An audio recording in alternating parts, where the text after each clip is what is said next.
So unless you've been living under a rock, you will know that Ryan Garcia huge to cause upset at the weekend to beat Devin Haney in a split decision on points after knocking him down 3 times. The fight itself was a little bit messy and awkward until the knockdown started to come.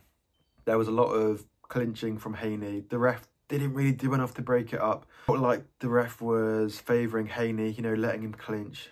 And then he deducted a point from Ryan for hitting Haney when he was trying to break him up, but then didn't deduct any points from Haney for his holding. Maybe the ref just had a bad night, but it felt like the ref was favouring Haney. So yeah, I think that apart from the 3 knockdowns in the later rounds, the first round was a very important one. Haney got rocked very early on. You know, he got hit with that left in the first round, and you could see it wobbled Haney. And I think from then he was like, oh God, this guy hits really hard. I'm in for a long night here. So let's start with Ryan Garcia. What did he do well? I mean, I think when Ryan Garcia started to find success was when, instead of just trying to hit him with the left hand, he set it up a bit more. I think that was when you could see he started to land it. Garcia did a really good job of blinding him with the right hand and then coming in with his left hook, which, as he said himself, has God-given power, and hard to argue with that, really. It hits really hard and it is so fast. Garcia did really well to make it a fight and make it in war and not make it a boxing match. Because if it was a boxing match, Haney would have won. But Garcia made it a fight. You know, he made it clear he was coming to knock out Haney. He rattled him in the first round. He rattled him with the pre-fight social media build-up because Haney believed he was going in there with a crazy person. And Garcia did really well to make Haney emotionally invest himself in the fight. If he would lose, he would lose everything. He's undefeated. He's top dog. And Garcia kept reminding me of that. He's like, look, you know, you can't lose to me. You can't lose to this guy who doesn't take it seriously. He drinks alcohol at the weigh-in, runs his mouth off on social media. The perception is he doesn't train hard. He probably does train hard, but, you know, he spends a lot of time on social media, messing around. You know, it played well into Haney's head because Haney's like, I can't lose to this guy. If I lose to this guy, you know, I'm screwed. And something I learned from influencer boxer Jack Hopkins, he said that he thinks one of the reasons he lost his first professional boxing fight was because he was so scared of losing. His head just wasn't in the ring properly, you know. Instead of being like, okay, I'm just going to relax. I'm going to get to that flow state. I'm going to do my thing. I'm going to hit him with punches.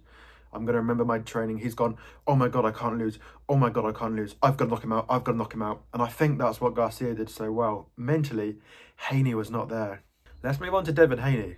What are the reasons he lost his fight? Well, he was rattled. For me, I think the reason Devin Haney lost this fight was that shove at the weigh-in. That was when he lost the fight. He got emotionally invested. He let Garcia get in his head. It became a war. It became a fight instead of a boxing match. Haney is a boxer. He's not a fighter. In order to beat Ryan Garcia, he needs to keep it as a boxing match. You can't fight this guy. He's a lunatic. Can't knock him out. His hands are too strong. Okay, box him. Jab and move like he did against Cambocius. Something I learned from MMA fighter Tom Aspinall.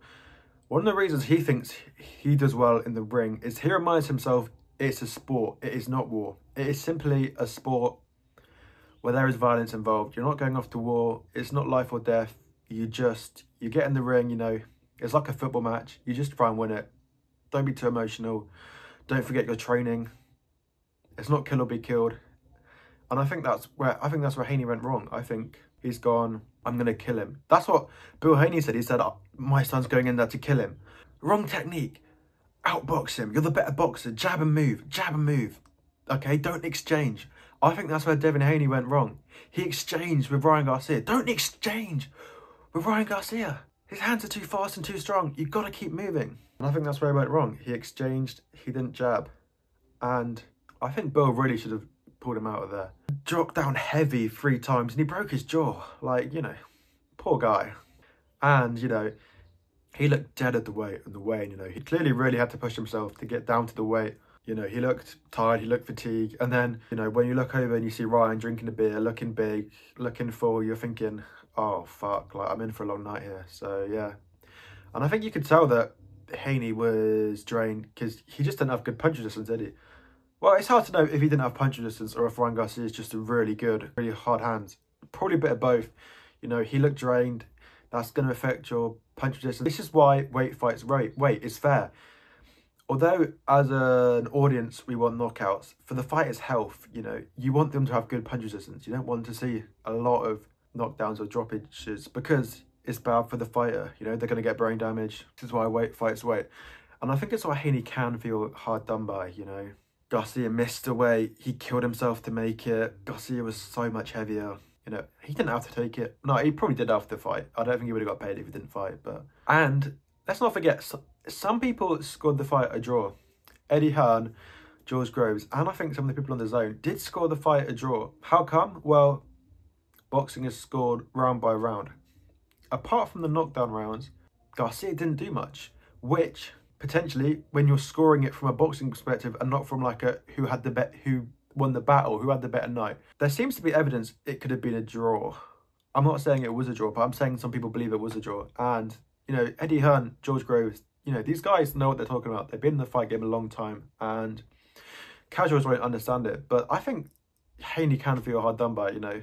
On another night, he gets a draw. There's a bit of a cause of robbery, but, you know, he can escape with the belt and not have that L on his record. But I do want to take a moment just to say, you know, well done, Devin Haney. You showed such heart and such character getting off the canvas 3 times, you know. A lot of these internet trolls will be clowning you, but look, you're a fighter, you're a warrior. You got up off the canvas 3 times to fight a guy who was heavier than you, you know. You were a champion, you showed real heart out there, and I hate it when fighters get clowned after a loss. They get, you know, written off, you know. I want to see you come back, Haney. I want to see you rebuild, you know. Maybe go up in your weight, maybe go up in weight a bit. Take a bit of time to rebuild. You showed real heart out there. I hope you come back stronger, you know. I hate it, you know, when people are cruel to fighters who lose. Like, they're putting everything on the line for us. They're risking their brain health. They're probably knocking years off their life for us. And we clown them after they lose. Like, these guys are warriors. They sacrifice so much. Let's give them the respect they deserve. Yeah, so as I said, I think it goes without saying, Garcia is a better style for Haney. He's a fighter, not a boxer. So, moving on. What is next for both these fighters? Well, the money match, the big name that has been talking on Twitter is Conor Benn. He says he will take either, you know, at welterweight, which is 147. This fight was at 140. Garcia weighed in at 143. So it looks like both fighters, welterweight might suit them a bit better. I think I've said this before, but it's difficult to know where Conor Benn is as a fighter because obviously he's been fighting in America. It's difficult to know where he is. We just don't know. And so, in my opinion, he's around European level. I've said that, you know, I think a good fight for him would be Josh Kelly if he can get back fighting in the UK, because obviously at the moment he doesn't have a British Board of Control license. It's possible he might be able to, but it kind of depends on what the British Board of Control do, because, you know, if he comes up in front of them with his evidence and they say, look, we accept your evidence, that's good. If they say, we don't accept your evidence, but you've already not been able to fight in Britain for 2 years, they might just say, okay, look, that's your ban, you can fight again. Or they might be harsh and say, you're going to have another 2 years from now. So it kind of depends. It's a bit up in the air as to if Ben will fight in Britain again. But he could fight in America. I think Haney would be a better match for Ben. You know, Ben's around European level. Haney's just a lot, well, he's lost at world level. Does he still have the belt at 140? It's a bit unsure. I think so. It might get vacated from him because he lost, but I think it'd be harsh because he didn't lose to an 140-pounder, did he? Could we see Ben Haney at a catchweight or at welterweight? I think that'd be a good fight. Garcia. I don't know what's next for Garcia. People are saying Tank rematch at a catchweight, Haney rematch at 140. I don't think he's going back down to 140. I think the Tank lost, you know, mentally ruined him, and he's not going back down to 140. You know, he's got too many demons down at 140. He's going to be going into the ring thinking, last time I fought this weight, I failed. He's just won at 143, so I think he's going to go up to welterweight personally. Maybe he will fight Conor Benn. It's a money fight. Ben will probably take it. I'd favour Ryan Garcia if he does. Maybe he'll fight like a gatekeeper at the welterweight, like Usyk did when he moved up to heavyweight. You know, he fought Chisora. Not really sure yet, but, you know, respect to Garcia. It was unprofessional. He missed the weight, you know, and I think he'll be kicking himself in a few weeks. If he had taken the cut a bit more seriously, he could be world champion. Can you imagine? Like, that must fuck with your head a bit, but respect to Garcia. He dethroned a king in Devin Haney. He'd beaten Lomachenko, Kambushas, Prograis, two-time world champion. You know, Garcia deserves a lot of credit.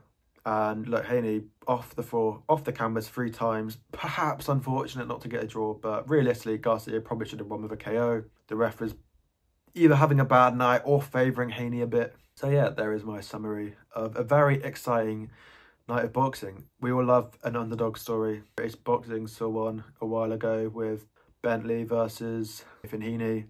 Obviously, Ruiz Joshua, that was quite a while ago now. Who doesn't love an underdog story? Ryan Garcia proved everyone wrong. Every boxing pundit, every boxer had Haney winning comfortably. He proved them wrong, so hats off to Ryan Garcia. Haney, recover, rest. I hope you'll be back stronger. I hope you enjoyed the video. Comment your thoughts in the comments down below. Like and subscribe if you liked the video. Thanks for watching. Goodbye.